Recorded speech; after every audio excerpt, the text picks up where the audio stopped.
Un encuentro con su palabra, porque secase la hierba, marchitase la flor, mas la palabra de Dios permanece para siempre.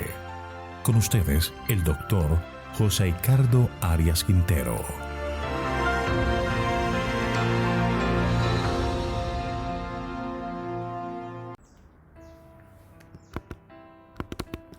Hoy estudiaremos Marcos capítulo 2.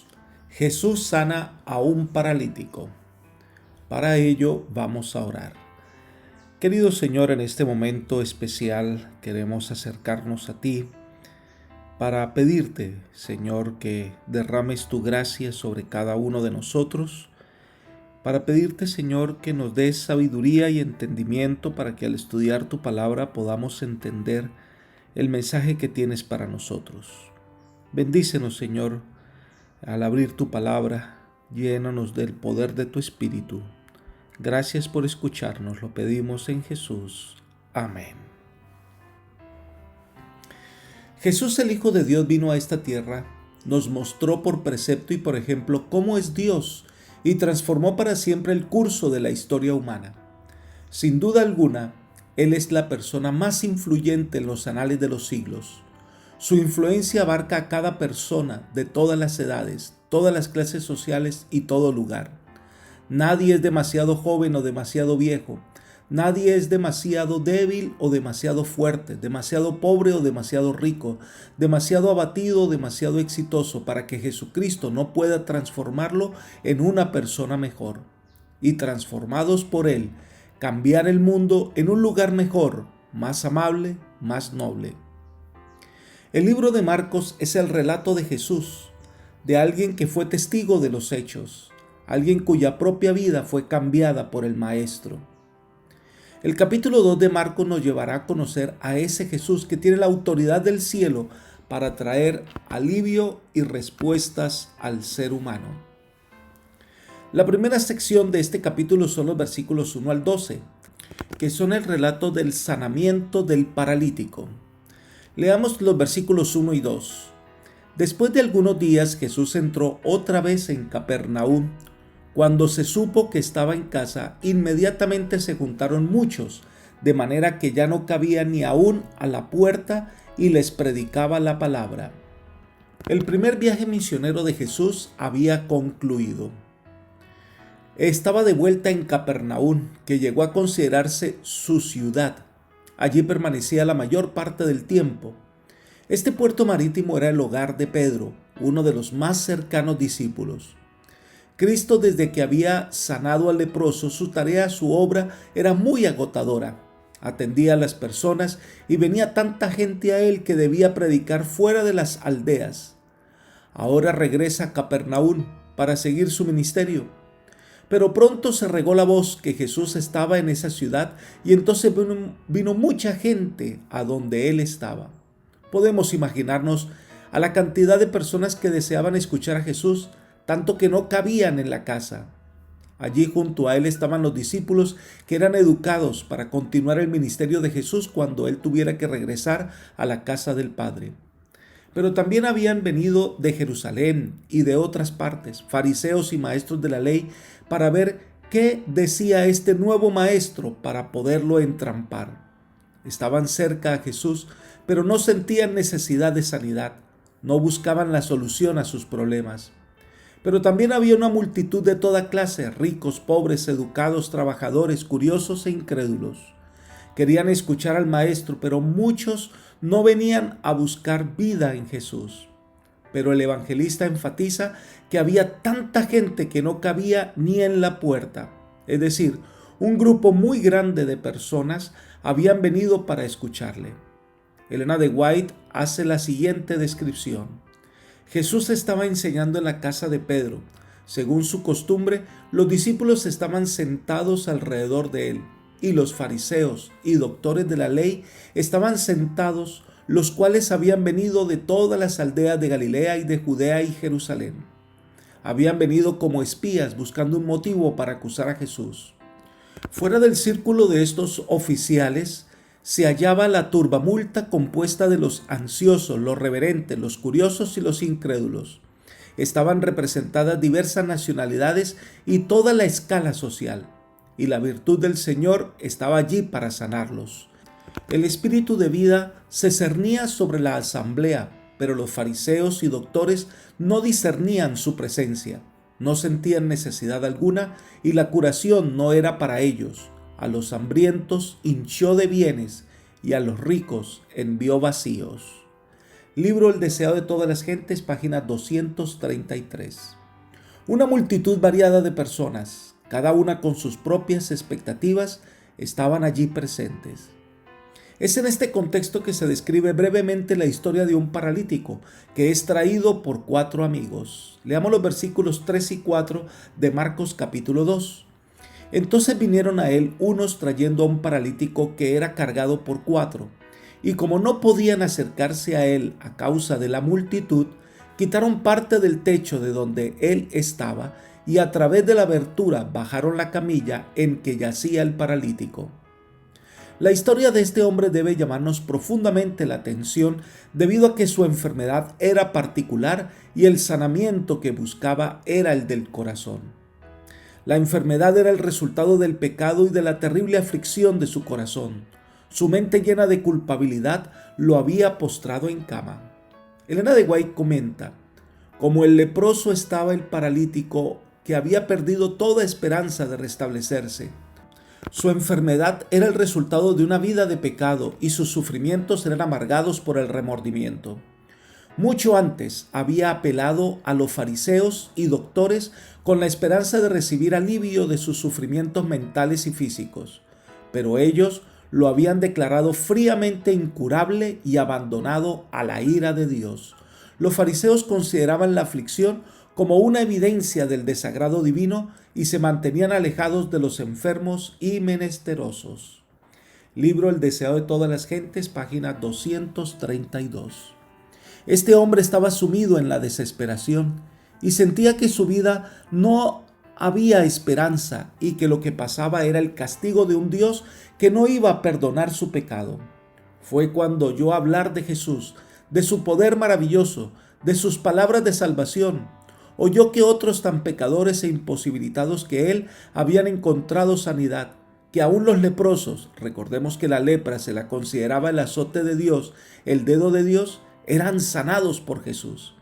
Así que su corazón sintió el vivo deseo de encontrarse con Jesús. Sus amigos le contaban y le animaban para ver a Jesús, pero este hombre se encontraba abrumado al pensar si este maestro lo recibiría. Al saber cómo había contraído la enfermedad, temía que un maestro puro no le tolerase en su presencia. Porque lo que más anhelaba no era la sanidad del cuerpo, sino la sanidad del alma. Sin embargo, dice Elena de White, no era tanto la curación física como el alivio de su carga del pecado lo que deseaba. Si podía ver a Jesús y recibir la seguridad del perdón y de la paz con el cielo, estaría contento de vivir o de morir según fuese la voluntad de Dios. El clamor del moribundo era: oh, si pudiese llegar a su presencia. No había tiempo que perder. Sus carnes macilentas mostraban ya rasgos de descomposición. Rogó a sus amigos que le llevasen en su camilla hasta Jesús y con gusto ellos intentaron hacerlo. Libro El deseado de todas las gentes, página 233. Pero cuando llegaron a donde estaba Jesús había una gran multitud que ni siquiera estaban al alcance de la voz del Salvador. Por más que intentaron, no pudieron pasar. ¿Qué hacer? Esta oportunidad era única. No podían rendirse, no podían perder esa oportunidad. Así que insistió a sus amigos a que subieran al techo. Era común en las casas tener acceso al techo desde la parte de afuera, y en casa se ubicaba un techo plano que sostenía unas vigas. Estos hombres subieron, quitaron esas vigas y abrieron una brecha en el techo y lo bajaron ante Jesús. Estos amigos sabían que ese era el momento más importante para que su compañero encontrara alivio a su carga de pecado. Leamos el versículo 5. Al ver Jesús la fe de ellos, dijo al paralítico: Hijo, tus pecados te son perdonados. Jesús admiró la fe de estos 4 hombres que habían traído al enfermo. El hecho de que se abriera un hueco en el techo habla elocuentemente de su urgente sentido de necesidad y de su fe de que solo Jesús podía satisfacerla. Y al ver al paralítico, comprendiendo su situación mejor de lo que cualquier psicólogo, médico o maestro pudiera hacerlo, Jesús le da el remedio que necesita. Hijo, tus pecados te son perdonados. La siguiente descripción nos ayuda a comprender mejor lo que estaba pasando.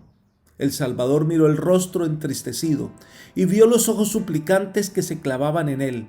Comprendía el caso que había atraído hacia este espíritu perplejo y combatido por la duda. Mientras el paralítico estaba todavía en su casa, el Salvador había convencido su conciencia. Cuando se arrepintió de sus pecados y creyó en el poder de Jesús para sanarle, la misericordia vivificadora del Salvador había bendecido primero su corazón anhelante. Jesús había visto el primer destello de fe convertirse en la creencia de que Él era el único auxiliador del pecador y le había visto fortalecerse con cada esfuerzo hecho para llegar a su presencia. Ahora, con palabras que cayeron como música en los oídos del enfermo, el Salvador dijo: confía, hijo, tus pecados te son perdonados. La carga de desesperación se desvaneció del alma del enfermo. La paz del perdón penetró en su espíritu y resplandeció en su rostro. Su dolor físico desapareció y todo su ser quedó transformado. El paralítico impotente estaba sano, el culpable pecador perdonado. Libro El deseado de todas las gentes, página 234. En ese momento el hombre estaba en paz. No había otra petición para el Señor. El objetivo se había cumplido. Por fin encontraba la paz que anhelaba. Por fin su pecado había sido perdonado. Estaba listo para irse a su casa. Pero algo pasó en este momento. Las miradas de los fariseos se cruzaron. Pensaban entre sí, versículos 6 y 7. Estaban allí sentados algunos de los escribas, los cuales pensaban para sí: ¿por qué habla éste de este modo? Blasfemia dice. ¿Quién puede perdonar pecados sino solo Dios? Recuerden que estos hombres estaban allí como espías y estaban buscando algo con el cual acusar a Jesús o desacreditar su ministerio. Pero aunque no pronunciaron palabras, el cruce de miradas entre ellos los delató. Y Jesús no iba a dejar pasar este momento para traer alivio y dar una tremenda lección a todos. Los escribas daban por sentado que al perdonar los pecados del paralítico, Jesús, a quien consideraban un simple hombre, habían usurpado las prerrogativas de la deidad. Ellos rechazaron a Jesús, no lo reconocieron como el Mesías. No podían aceptar que quien estaba delante de ellos venía del cielo. Lo primero entonces que hace Jesús es plantear un problema, versículos 8 y 9. ¿Por qué pensáis así? ¿Que es más fácil decir al paralítico: tus pecados te son perdonados, o decirle: levántate, toma tu camilla y anda? Pues la respuesta es obvia. Es más fácil decirle a una persona que ha sido perdonada que sanarlo de la parálisis. Entonces Jesús hace la declaración más importante, versículo 10. Pues para que sepáis que el Hijo del Hombre tiene potestad en la tierra para perdonar pecados, dijo el paralítico: a ti te digo, levántate, toma tu camilla y vete a tu casa. Esta es una clara evidencia del mesianismo y de su poder para obrar. Se presenta como el Hijo del Hombre, título favorito de Jesús con el que se llamaba a sí mismo. Este Hijo de Dios, en él se mezclaban las dos naturalezas, la divina y la humana. Este es el Hijo del Hombre de la profecía de Daniel.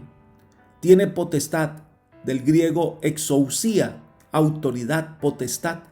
La palabra griega que se usa para poder, en el sentido de potencia o fuerza, es dunamis. Para realizar un milagro se necesitaba poder, pero el perdón de los pecados era cuestión de autoridad. Varias veces los judíos le preguntaron a Jesús: ¿con qué autoridad? Él es el Hijo del Hombre. Él tiene autoridad para perdonar pecados, autoridad divina. Pero es interesante que hace referencia primero a la autoridad de perdonar pecados, es decir, a sanar el alma, porque en el proceso del milagro primero se sana el alma y después el cuerpo. porque sanar el cuerpo sin sanar el alma no tiene sentido, es llevarlo otra vez por el camino que lo enfermó. Jesús tiene toda autoridad para perdonar pecados y poder para sanar. Y entonces toma el hombre por la mano y con el poder del cielo le ordena colocarse en pie. El hombre, sin cuestionar, sin hacer preguntas, solo obedece y siente otra vez fuerza en sus extremidades. Su carne es sanada, su cuerpo vuelve a tener vida, se coloca de pie y las voces de admiración, alabanza, se hacen oír. El hombre sale de aquel lugar con la fuerza de un joven. Él primero fue sanado del corazón. Ese es el mayor milagro. Después fue sanado del cuerpo. Cuán importante es que tengamos presente esta realidad de nuestro trabajo misionero. Elena de White comenta: el paralítico halló en Cristo curación tanto para el alma como para el cuerpo.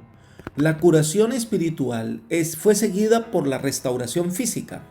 Esta lección no debe ser pasada por alto.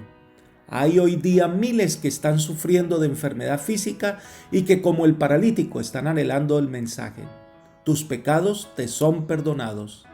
La carga de pecado, con su intranquilidad y deseos no satisfechos, es el fundamento de sus enfermedades. No pueden hallar alivio hasta que vengan al médico del alma. La paz que Él solo puede dar impartiría vigor a la mente y salud al cuerpo. Libro El deseo de todas las gentes, página 235. Este día en especial, la vida de aquel hombre marcó una diferencia. Llegó a la presencia de Jesús en camilla, pero ahora él regresa a su casa caminando. La siguiente sección del capítulo 2 de Marcos son los versículos 13 al 17, el llamamiento de Leví Mateo. Jesús continuó su obra especial a los alrededores de Capernaum, pero tenía un trabajo especial: buscar a una persona que estaba perdida en sus negocios y quehaceres, pero que anhelaba en su corazón un cambio. Quería seguir a Jesús, pero había muchos prejuicios. Pensó que eso nunca se daría. Leamos los versículos 13 y 14. Después volvió a la orilla del mar, y toda la gente venía a él y les enseñaba. Al pasar, vio a Leví, hijo de Alfeo, sentado en el banco de los tributos públicos, y le dijo: sígueme. Y levantándose, lo siguió. Estos dos versículos resumen una tremenda historia. La Escritura registra que Jesús fue a la orilla del mar, y allí estaba la oficina de impuestos, en la cual los agentes de Herodes Antipas cobraban impuestos a las caravanas y a los viajeros que paseaban por el camino principal de Damasco y el oriente de Tolemaida. Según el concepto popular, era deshonroso ser cobrador de impuestos. Los publicanos eran considerados los traidores del pueblo. Eran los encargados de cobrar tributos a Roma. Y los judíos sentían mucha incomodidad pagar esos tributos porque les recordaban que estaban bajo el dominio de otro imperio. Para los judíos, un publicano era peor que un gentil.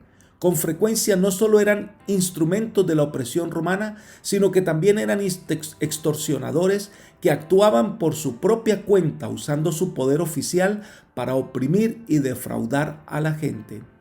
Así que eran aborrecidos y despreciados por todos como parias sociales y religiosos. Pero Jesús había venido a salvar a los pecadores. Ninguno está lejos de la misericordia divina. Entonces Jesús pasa a la oficina de los tributos y mira a Leví, Mateo, y le dice: sígueme. Se cree que de alguna manera Mateo había escuchado las enseñanzas de Jesús y sentía el deseo de que su vida cambiara. Pero el prejuicio de los demás, su trabajo, veía que era algo que no iba a ser una realidad. Elena de White dice: los fariseos habían juzgado a Mateo según su empleo, pero Jesús vio en este hombre un corazón dispuesto a recibir la verdad. Mateo había escuchado la enseñanza del Salvador. En la medida en que el convincente Espíritu de Dios le revelaba su pecaminosidad, anhelaba pedir ayuda a Cristo, pero estaba acostumbrado al carácter exclusivo de los rabinos y no había creído que este gran maestro se fijara en él. Libro El deseo de todas las gentes, página 238. Así que en ese día en particular llega Jesús a donde él está. El Señor lo encontró a donde él se escondía detrás de su trabajo despreciable. Y cuando el Señor le hace el llamado, su corazón se alegra tanto que, sin pensarlo, sin analizar su lucrativa trabajo, sin pensar en las consecuencias, dedicó todo para seguir a Jesús. Saben, cada uno de nosotros debe tomar la misma decisión en grado mayor o menor. Miren el siguiente comentario. A Mateo en su riqueza y a Andrés y Pedro en su pobreza llegó la misma prueba y cada uno hizo la misma consagración. En el momento del éxito, cuando las redes estaban llenas de peces y eran más fuertes los impulsos de la vida antigua, Jesús pidió a los discípulos a orillas del mar que lo dejasen todo para dedicarse a la obra del Evangelio. Así también es probada cada alma para ver si el deseo de los bienes temporales prima sobre el de la comunión con Cristo. Mismo libro, página 239. Cada uno debe decidir quién es el más importante en su existencia. Pero ahora cambia el escenario de algo que quizás ocurrió algunos días después. Leamos el versículo 15. Aconteció que estando Jesús a la mesa en casa de él, muchos publicanos y pecadores estaban también a la mesa y juntamente con Jesús y sus discípulos, porque eran muchos los que lo habían seguido. Mateo, en agradecimiento al Señor por ese privilegio, organiza una pequeña recepción o cena en honor a Jesús, pero también tenía la intención que gente como él, de los desechados de la sociedad, pudieran tener la oportunidad de escuchar al Salvador. Habían muchos publicanos y pecadores, personas que comúnmente uno no invitaría a su casa. Elena de White dice que el llamamiento de Mateo se creó un extenso interés entre los publicanos. Su corazón fue atraído hacia el Divino Maestro. En el gozo de su nuevo discipulado, Mateo anhelaba llevar a Jesús a sus antiguos asociados. Por consiguiente, dio un banquete en su casa y convocó a sus parientes y amigos. No solo fueron incluidos los publicanos, sino también muchos otros de reputación dudosa, proscritos por sus vecinos más escrupulosos. Mismo libro, misma página. Jesús nunca rehuyó momentos como estos. Eran para él oportunidades para compartir con las personas el mensaje de salvación. Muchos de ellos fueron los candidatos al bautismo en el día del Pentecostés. Pero esta invitación en la casa de un publicano y rodeada de gente de dudosa reputación traía mucha incomodidad sobre los fariseos. Leamos los versículos 16 y 17 de Marcos 2. Los escribas y los fariseos, viéndolo comer con los publicanos y con los pecadores, dijeron a los discípulos: ¿qué es esto que él come y bebe con los publicanos y pecadores? Al oír esto, Jesús les dijo: los sanos no tienen necesidad de médicos, sino los enfermos. No he venido a llamar a justos, sino a pecadores. Los fariseos y saduceos, que eran las personas encargadas del cumplimiento minucioso de la ley y las tradiciones, sintieron incomodidad ante la actitud de Jesús. El agasajo fue dado en honor de Jesús y él no vaciló en aceptar la cortesía.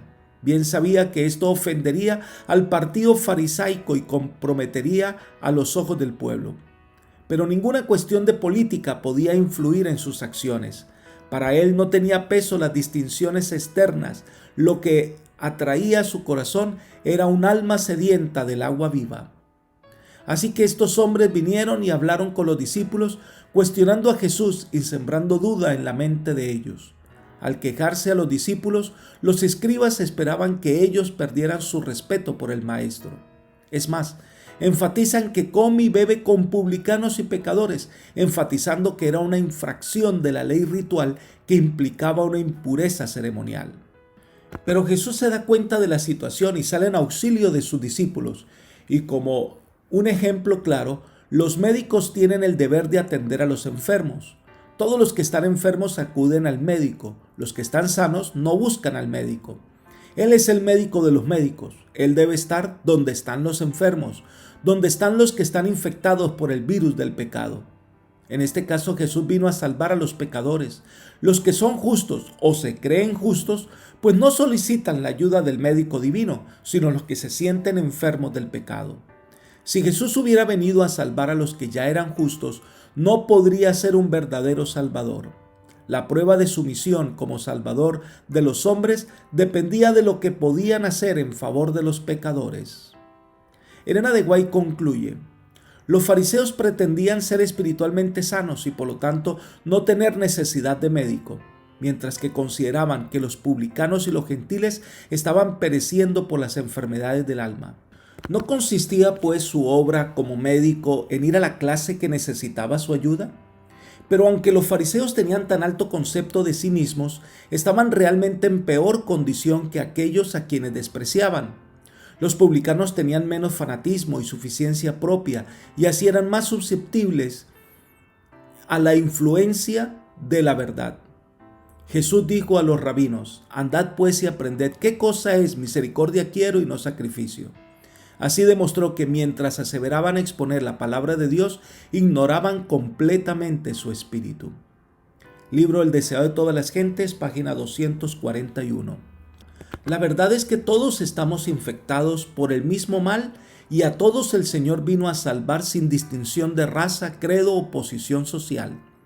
Jesús es el médico divino. Acudamos a una consulta con Él y nuestra vida cambiará. La siguiente sección de este capítulo 2 de Marcos son los versículos 18 al 22. La pregunta sobre el ayuno. Leamos el versículo 18.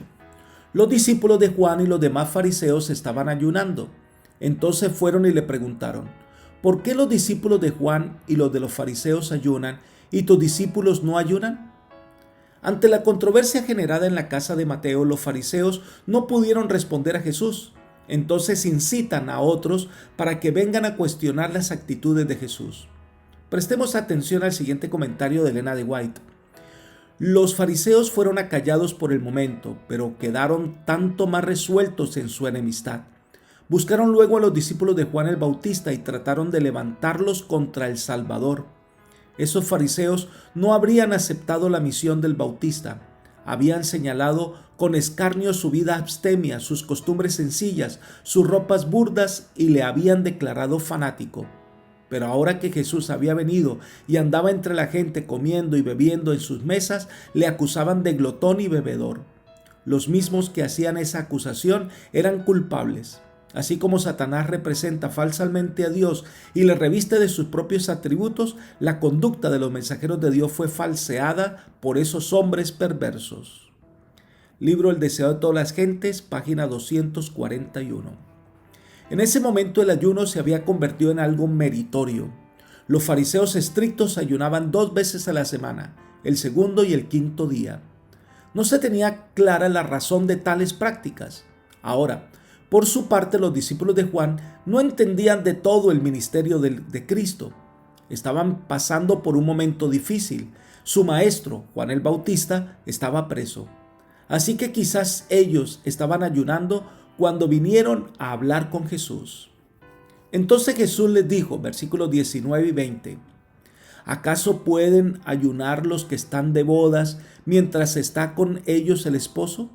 Entre tanto que tienen consigo al esposo no pueden ayunar, pero vendrán días cuando el esposo les será quitado, y entonces en aquellos días ayunarán. Jesús amablemente pasa a usar el símil de las bodas para explicar a estos hombres la realidad que están viviendo. Jesús usó la misma figura que Juan el Bautista hubo usado para hablar de la llegada del novio, es decir, del Mesías. Vayamos al Evangelio de Juan capítulo 3 versículo 29. El que tiene la novia, dice Juan el Bautista, es el novio. Pero el amigo del novio que ha estado de pie y le escucha se alegra mucho a causa de la voz del novio. Así pues, mi gozo se ha cumplido. Así que mientras el esposo está, hay alegría, no es tiempo de ayunar. Elena de White dice, el príncipe del cielo estaba entre su pueblo, el mayor don de Dios había sido dado al mundo. Había gozo para los pobres porque Cristo había venido a hacerlos herederos de su reino. Había gozo para los ricos porque les iba a enseñar a obtener las riquezas eternas. Había gozo para los ignorantes porque los iba a hacer sabios para la salvación. Había gozo para los sabios, pues Él les iba a abrir misterios más profundos que los que jamás hubieran sondeado. Verdades que habían estado ocultas desde la fundación del mundo, iban a ser reveladas a los hombres por la misión del Salvador.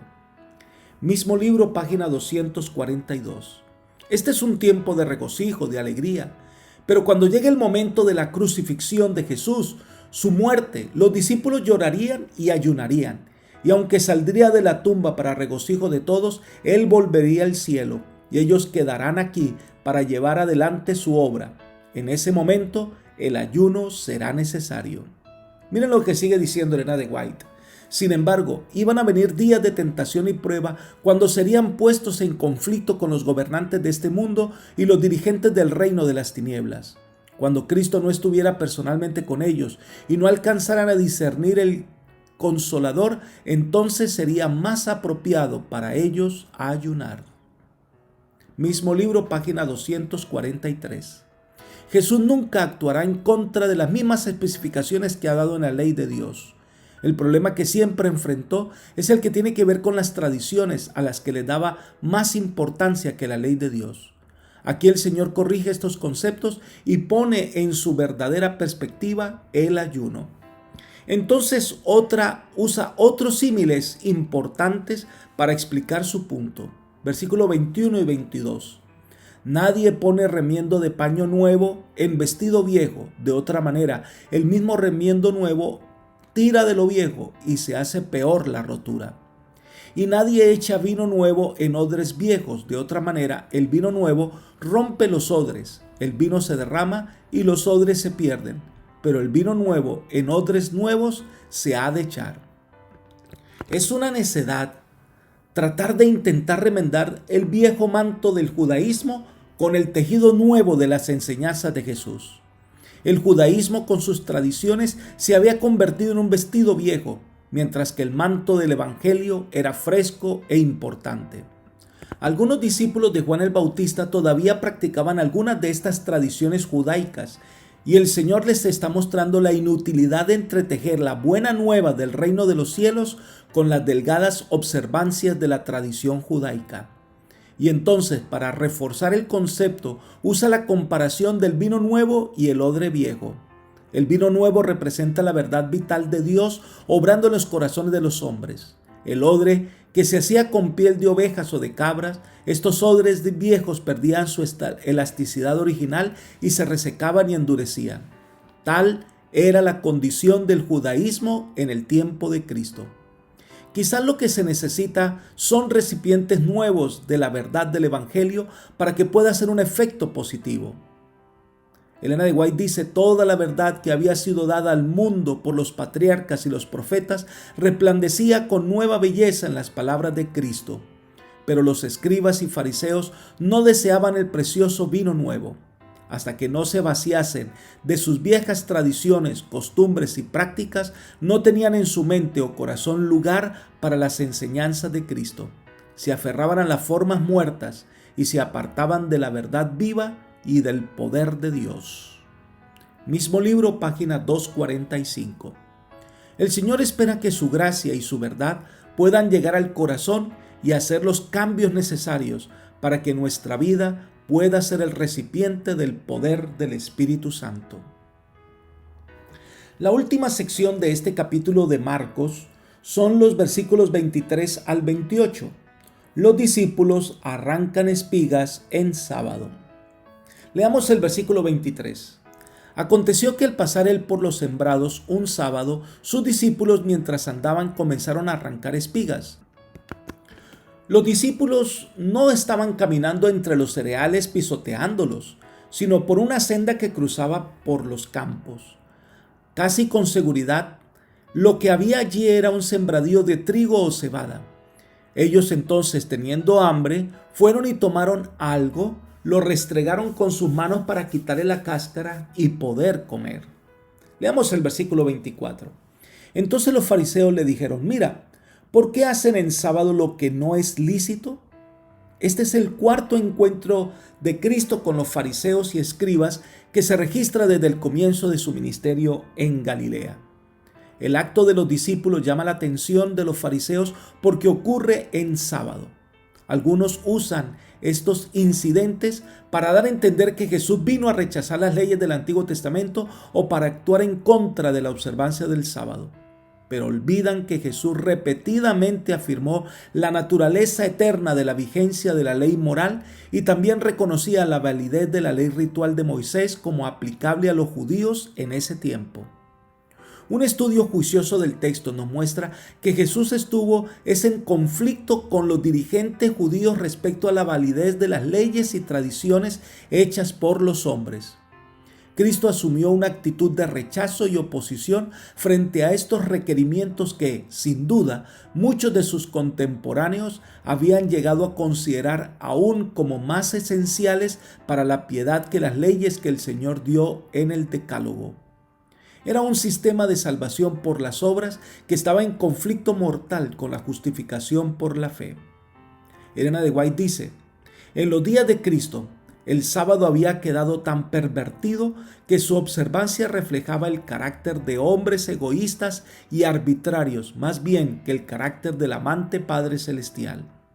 Los rabinos representaban virtualmente a Dios como autor de leyes cuyo cumplimiento era imposible para los hombres. Inducían a la gente a considerar a Dios como un tirano y a pensar que la observancia del sábado que Él les exigía hacía a los hombres duros y crueles. Era obra de Cristo disipar estos conceptos falsos.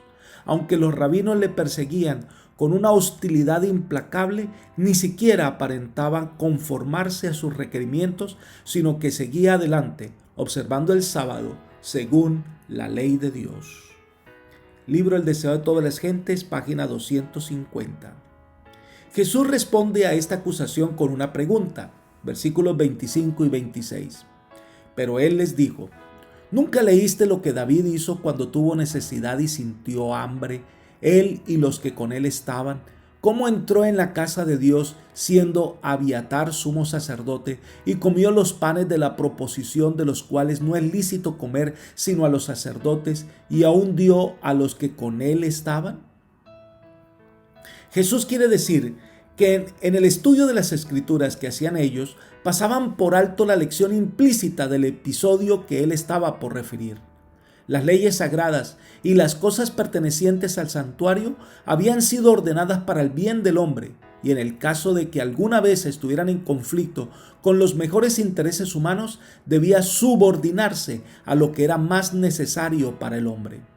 Jesús menciona el incidente de David cuando vino a donde estaba Abiatar, y éste le entregó los panes de la presencia que solo los sacerdotes debían comer en lugar sagrado. En este caso, fue más importante proveer alimento a un hombre que huía y estaba hambriento que seguir el ritual. Los hombres son más importantes que las leyes. Elena de White dice: si estaba bien que David satisfaciese su hambre comiendo el pan que había sido apartado para un uso santo, entonces estaba bien que los discípulos supliesen su necesidad recogiendo granos en las horas sagradas del sábado. Además, los sacerdotes del templo realizaban el sábado una labor más intensa que en otros días. En asuntos seculares, la misma labor habría sido pecaminosa, pero la obra de los sacerdotes se hacía en el servicio de Dios. Ellos cumplían los ritos que señalaban el poder redentor de Cristo y su labor estaba en armonía con el objeto del sábado. Pero ahora, Cristo mismo había venido. Los discípulos, al hacer la obra de Cristo, estaban sirviendo a Dios y era correcto hacer en sábado lo que era necesario para el cumplimiento de esta obra. Libro El deseo de todas las gentes, página 251. De esta manera Jesús enfatiza, versículos 27 y 28. También les dijo: el sábado fue hecho por causa del hombre y no el hombre por causa del sábado. Por tanto, el Hijo del Hombre es Señor aún del sábado.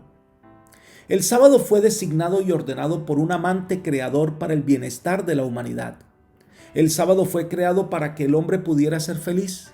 Dios no creó primero el sábado y como necesitaba quien lo guardara, creó al hombre. No, sino que más bien, conociendo las necesidades de la humanidad para su crecimiento moral y espiritual, para desarrollar su carácter, el hombre necesitaba un tiempo para relacionarse con Dios y crecer espiritualmente.